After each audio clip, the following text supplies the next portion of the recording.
Assalomu alaykum barchaga. Xudo xolasa mana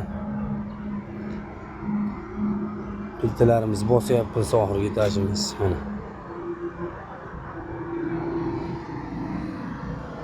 Ishlari ham yaxshi. Bituv yaxshi.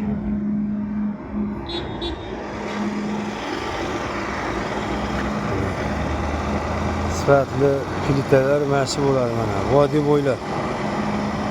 Eng yaxshi shu ekan. Legal ekan. Ustaga bosyapti. Shavkat aka qalay aka ishlar ketyaptimi? Qiyinchiliklar bo'lgan yo'q aka. Chotki. Ro'shan aka. Bosilyapti mana xudo xolasa. Lider ekan mana. Ro'shan aka. Ro'shanjon aka. Charchamayapsizmi? Akam lider luboy joyga borib bosamiz deyapti mana. Xizmatlar bo'lsa chiqaverasizlar.